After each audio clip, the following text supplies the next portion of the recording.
Joining us here on the Rich Eisen Show, Mercedes-Benz Vans phone line, a dear friend of mine and this program from Sports Illustrated, the man who writes the MMQB so expertly every single week, Albert Breer, back here on the program. How you doing, Albert?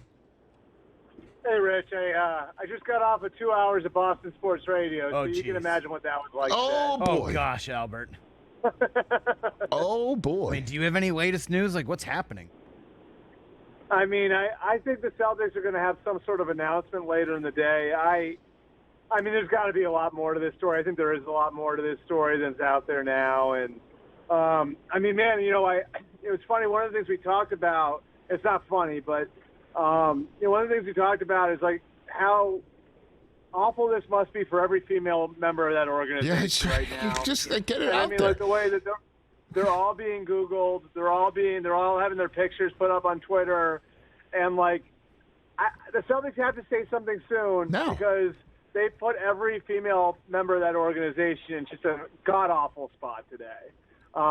So I would anticipate, like, we'll get something by the end of the day. But, yeah, bananas. Really, really crazy. Let's go. TikTok, man. And I don't mean the social media. I mean, like, let's go. Time is wasted. But, I mean, let's turn our attention to, we'll leave that to Mannix, your colleague at Sports Illustrated. Let's turn our attention to the NFL world. I just did a list of the top 5 things I know about this season after just 2 weeks. And number 1 is the Bills are bona fide soul snatchers. That's number 1 on my on my list. What is the general sense when you're talking to everyone around the league about what the Buffalo Bills have put on tape, on film in front of the country over the first 2 nationally televised appearances for them this year? Well, I'll start with my own impression, which was I may have said this on your show at some point during the summer, but I walked away from their training camp feeling like this team it's more than just great players, like how competitive their camp was. This looks like the 07 Patriots looked like in camp. Huh. This looks like the early Pete Carroll Seahawks looked like in camp. Like when you would show up to those training camps, you could see like how the players were driving everything, and how competitive it was in the sense of urgency and just an edge, and it really stood out to me, Rich, when I was there in Buffalo, and I think you're seeing that manifest now on the field.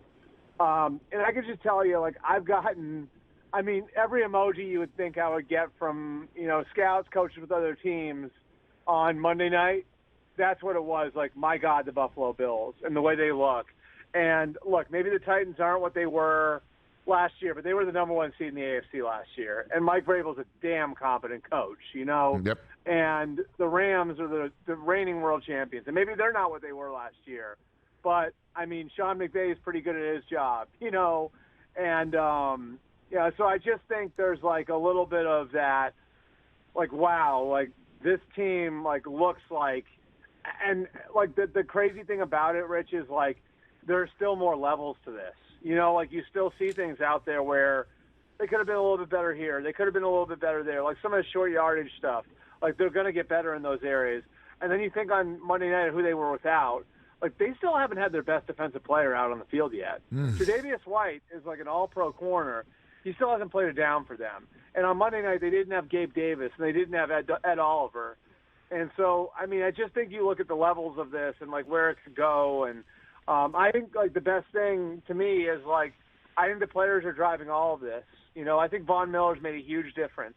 And the stories I heard about Von Miller last year with the Rams that, he was sort of the one who got Aaron Donald to come out of his shell and be more of a leader, and how big a difference that made to the Rams last year as they were going towards their championship. And he's making that sort of difference. And Josh Allen, the way Josh Allen came out of his sort of leadership shell at halftime of the Tampa game last year, and they've seen a different player, not a different player, but a different person, I guess, in Josh Allen, over the course of training camp and even before that in the off-season program. Really, really impressive. And I'm not saying they're going to go 21 or 20-0 or anything like that. We'll see where all of that goes. Injuries can affect everything and all of that. But I mean, man, it's really, really impressive based on what we've seen through 2 weeks. Right, and through 2 weeks, you take a look at winless teams, right? Because there's some teams with a tie. But of the winless teams in the NFL right now, you've got 3 playoff teams from last year: Raiders, Bengals, Titans. Which one do you think is the most worthy of being concerned about right now, Albert?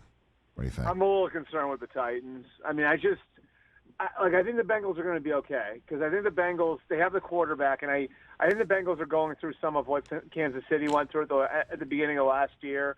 There's no position group on the field where cohesion and communication is more important than the offensive line.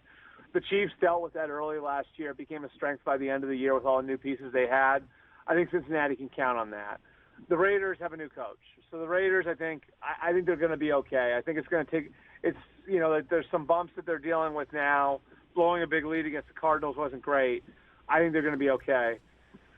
I think the Titans, I wonder if, Derrick Henry gets hurt last year. He's at that age where, running backs typically have slowed down. And, is it me or did he get caught in the backfield more than we're used to him seeing the other night? They're tossing it, Albert. I mean, they didn't run him straight forward at the line as much as they normally. I mean, if you want to nitpick, I mean, you got Von Miller crashing off the edge here after Lewan is out on snap 1 offensively, and you're tossing it. Like, what are you doing? That's at least my 22 cents right there. Well, so I mean, here's the thing, Rich. Is if they can't be that team, whether it's Henry's fault or somebody else's, whatever it is, if they can't be that team anymore, that means now you're putting more on Ryan Tannehill, and you're doing it in the year when he's losing A.J. Brown. And, oh, by the way, the defense doesn't have its best pass rusher in Harold Landry. So I've got great faith that Mike Vrabel is going to be able to, continue, cobble together a competitive team. We're talking about a team that won 12 games last year. And maybe their saving grace is that they're in the AFC South. And that's, I think, pretty clearly the least competitive division in a really good conference this year. And maybe that winds up saving them and they can win the division at 9 or 10 wins. I look at some of their problems as being a little bit less fixable than Cincinnati and Vegas' problems now, which sounds weird because the Titans of those 3 have the most consistent track record of success. I just wonder if they aren't in a little bit of a transition phase now where, maybe over the next couple of years you're going to see some transition on their roster. Maybe that started with A.J. Brown, and maybe that'll wind up ending up with a quarterback transition here over the next year or two. Albert Breer here on the Rich Eisen Show from the MMQB Sports Illustrated senior NFL reporter. Let's talk about banged-up quarterbacks, sir, starting with the one just up the road from here, and Justin Herbert. Didn't know that you could, fracture cartilage, but he has in his ribs. What's the general sense? I mean, we had Doug Peterson on yesterday. It's like we're expecting to see him. It's Jaguars at Chargers. But the question is how and how lingering can this injury be and what you're hearing about out of Chargers camp? Yeah, I mean, you hate to say pain tolerance. I hate saying pain tolerance because that puts it on the player. You know what I mean? Yes. You sort of I feel like you make him look bad if he's not, but I think it is part of it. You know what I mean? That it's dealing with that pain and I think we all saw what happened and how painful something like that would be. And so I think pain tolerance is a part of it and how that relates to his functionality. And how much it's going to affect his ability to twist his body and throw the ball. And I think he's going to be okay. I will be interested to see how that does affect his ability to be effective as a passer and how aggressive he is as a runner against the Jaguars. And I would think that Brandon Staley and that staff, they'll probably do some things to try to work around that so he's maybe not getting knocked around quite as much. And obviously limited his exposure in the running game. But certainly I think the pain part of it is a major piece of it for Justin himself. No, and I understand when you say it's about pain tolerance. It's not our pain to tolerate, right? To say something like that. Right. I totally get what you're saying, but you have to also wonder how he'll be able perform in the manner in which we're used to seeing him perform with an injury like that? Do you know, like, will he wear one of those flak jackets? It seems like that's what we're going to see, right? He's got to wear something like that. I guess so. I'll go back to my NFL Network days when I would always try to get a prop for our hits on Sunday morning. There you go. And I can remember that was like when a quarterback had an injury like this, that would be like the first thing I would do is like, can I get the actual thing? And I can remember doing it with Michael Vick one year with you, where I think it was like at the very early stages of them using like actual Kevlar for these things. So I would assume there'd be something like that in play where there's going to be some sort of space age like vest that he's wearing or something like that to protect his ribs. Well, moving on. That's pretty standard in these sorts of situations. Moving on to quarterbacks who are playing with pain. I'm sure they all are, but one that our colleague, our friend Jay Glazer, reporting out 4 broken bones in the back of Jameis Winston. What's going on with him? The Saints and Michael Thomas, your Buckeye, looking pretty good, getting in the end zone a couple times. They're taking on Carolina, a pretty big game in the NFC South this weekend. What's going on with Jameis? Anything? Yeah, and it'll be interesting to see which way this one goes, because I think that sort of explains a little bit of the issue he had. He didn't play great down the stretch of that game on Sunday, and so, I think for all the reasons you were optimistic in week one, there's obviously some reason for pessimism in the way that the week 2 played out against Tampa and being held out of the end zone to the very end and all of that.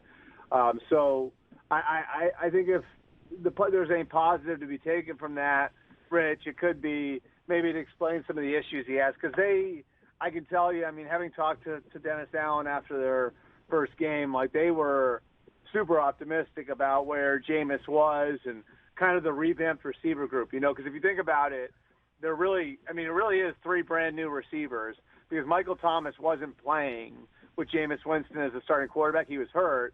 So you have Thomas on top of Olave on top of Jarvis Landry. They were optimistic about where Jameis could take all of that, and maybe this explains away a little bit of what happened last week. Okay, moving on then to some quarterbacks who are out. How long for Dak? I mean, Jerry Jones even mentioning we're not putting him on IR. Maybe he's back in a month. What's going on there? What do you think? Yeah, and I think Cooper Rush has given them some. Again, like because it's his hand, there's a functionality thing here. Mm-hmm. And as far as like how quickly you want him to get back out there, part of that sometimes naturally can relate to how desperate you are. And I think like we saw a pretty. Now I don't know how you view this, but I think we saw a pretty representative professional performance out there by Cooper Rush. And so I know the Cowboys felt like, after seeing that, maybe this gives them some flexibility in how quick they are to get Dak back. I think them not putting him on IR, obviously, is reflective of their optimism. I think we're looking at early October, like maybe the second week of October, to have Dak back on the field, if I had to guess right now. And did I read that Trey Lance's doctor said he could come back fully healed in time for this season? Did I see that, Albert? So the time frame for his specific injury is 4 to 6 months.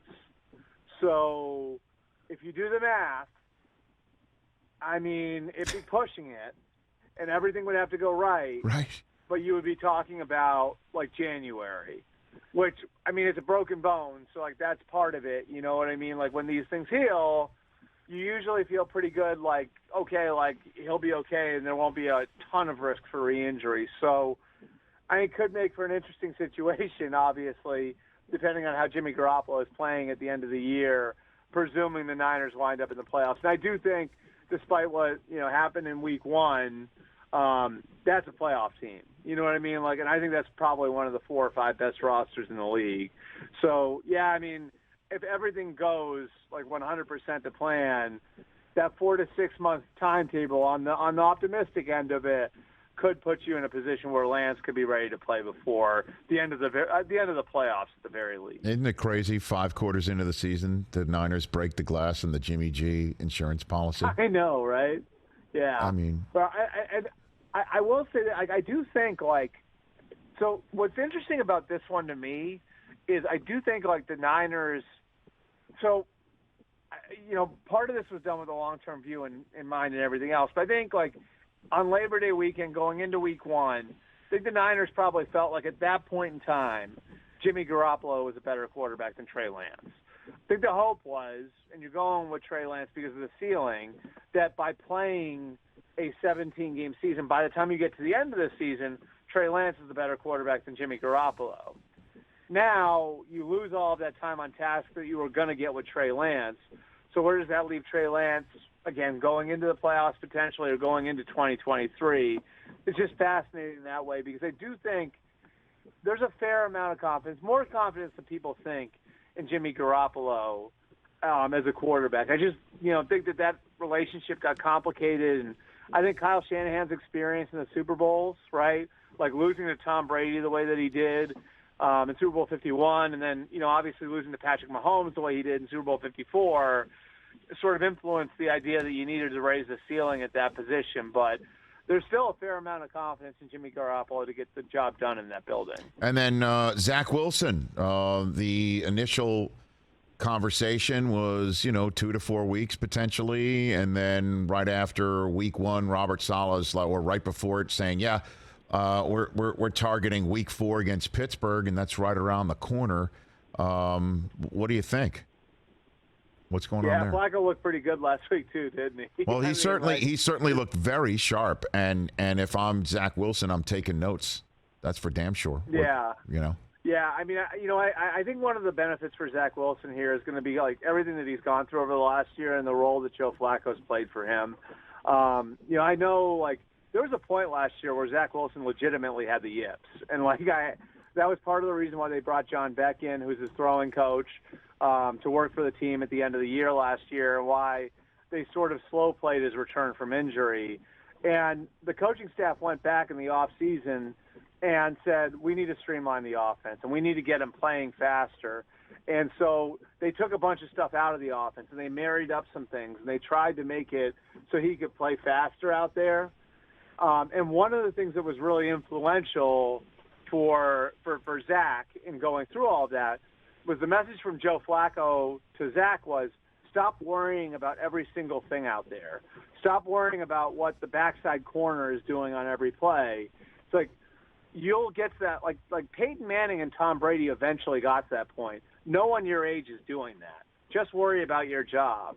And, I think Joe has sort of, he's influenced Zach that way, and now he's been able to put that to on the field. And so Zach getting to watch that, I think is great. You know what I mean? So who knows if Zach Wilson's going to be like the 10 or 15-year answer for the Jets they hoped he'd be when they took him second overall. But I actually think there could be a silver lining here in going through what he went through based on the influence that Flacco's had on his career. So what do you think, week 4, or if Flacco takes care of? So. Okay. All right, week 4, you still think so? I think it's probably week 4. Yeah, I mean, putting him out there in 7-on-7 this week and then getting him back in full team drills next week, at least feels like they're trying to ramp him up for week 4. Now, again, I guess you could use the same principle here that you use with the Cowboys, that I use with the Cowboys, right? Like where I said, like Cooper Rush, like playing as well as he did, like kind of gives you a little flexibility if you do want to give him an extra week, you can. I think the same principle applies here. Flacco played so well, like if you want to give him the extra week. But I don't think that this is any sort of hey, maybe Joe Flacco's a starting quarterback. It's nothing like that. It just, I think, does give you a little flexibility where if you want to take the extra week, you can. Last one for you, Albert Breer, is tonight's Thursday night game. We just talked about the Jets and the Browns still licking their wounds, at least for them. The good news, it's a quick, short week turnaround, but they had a team meeting on defense. I imagine the film did not lie in that building either about the 66-yarder Corey Davis that the defense was jogging after him. And then tonight as well, the Steelers with the chance for Pickett still ringing in the Acrisure ears from last week's loss to New England. How much is going to be how much is Trubisky's future up in the air, do you think, in Pittsburgh, even with this game? You would think the Browns defense is going to try and put something else on tape than what we just saw over the last 90 seconds of the game on Sunday. This is a fascinating one. I think it's early in the season to be having players-only meetings, but, what they put on tape is the same thing that we all saw it. You know what I mean? Like, that was a meltdown at the end of the game. And so I'll be interested to see how the Browns, come out of this. And I think it's a good gut check for them early in the year. And I think they've hit the Falcons in week 4. So, I mean, you'd be talking about potentially having a chance to get to 3-1 if you're Cleveland, which, I mean, let's call this what it is. It's a test of survival for them through the first, 11 games of the season. And what's your record going to be when Deshaun Watson's ready to come back? So that's, to me, like, I think you're going to see sort of the makeup of the team. And I think the foundation's there for them to survive this. They rushed for 400 yards over the first 2 weeks, which is pretty impressive when you consider teams are stacking the box to stop Kareem Hunt and Nick Chubb with Jacoby Brissett and a reworked group of receivers in there. And then Pittsburgh, look, man, like, they're saying all the right things, right? Mitch Trubisky's our guy. This is his season. We're going to go forward with him. I just know what history tells me. History tells me that first-round quarterbacks don't sit for very long. And this has typically been the sort of spot where teams will make those switches, right? When you're coming out of a Thursday game and you got 10 days to get the young guy ramped up and ready to go. In fact, I think that's the same spot that Baker Mayfield got in the lineup in, right? So I just look at this, and I think a big part of Mitch did so well in camp and in practices, and Kenny is sort of one of these guys who's a gamer, right? Like, who maybe isn't overly impressive in practice but looks great in the games. And I think a lot of this is about being able to sell the guy, whoever it is, to a veteran locker room. I think if you have another stinker from Mitch Trubisky here, you really have to think about it, despite everything that you've already said, because of how Kenny Pickett played in those preseason games and what he might be able to bring to you from a team standpoint, and maybe unlocking a pretty talented receiver group that has Deontay Johnson and Chase Claypool and George Pickens in it. Albert, you're the best. Thanks for the call. Oh, last bonus one for you. Bigger upside. Bigger upside. C.J. Stroud or J.J. McCarthy? Who do you take? What do you got? Bigger upside. Well, wait, what kind of question is that? I have to say C.J. Stroud, right? Thanks, Rich. I appreciate it. Bigger upside. Bigger future. Bigger future. What do you think? C.J. Stroud, you take? Which one do you take? J.J. McCarthy or C.J. Stroud? One's got a lot of evidence. The other has some evidence. Okay. Against freaking UConn. Okay. So, UConn. Did they rename? Chris, can you look it up? Did they rename? Did they rename? Actually, it's the friggin' UConn. Oh, the friggin' Yes, Chris. I'm sorry, Albert. Normally, I'm on your side. I have a good idea. I have a good idea about the University of Connecticut's football program. Okay. So I'll wait. But hey, look, you guys have a Big Ten team this week. Not a great one, but a Big Ten team this week. Yep. And I think Iowa plays good defense. So we'll probably know more 2 weeks from now. We will. We definitely will. What do you think about what's your answer to that question? Oh, I texted it to you. You thought I was kidding. I texted you. I'm like, I'll take J.J. McCarthy over C.J. Stroud right now. Oh, stop. Right now. Okay. CJ might be the first pick in the draft, by the way. But Who is? I appreciate your confidence. Who's the first pick of the draft? Like I said, you've gotten awfully chesty since last November. That is true. I'm talking with my chest. As a matter of fact, the microphone's right on it. All right, Albert. Thanks for the time. Appreciate it. All right, thanks, Rich. You're the man. There you go. There's Albert Breer, everybody.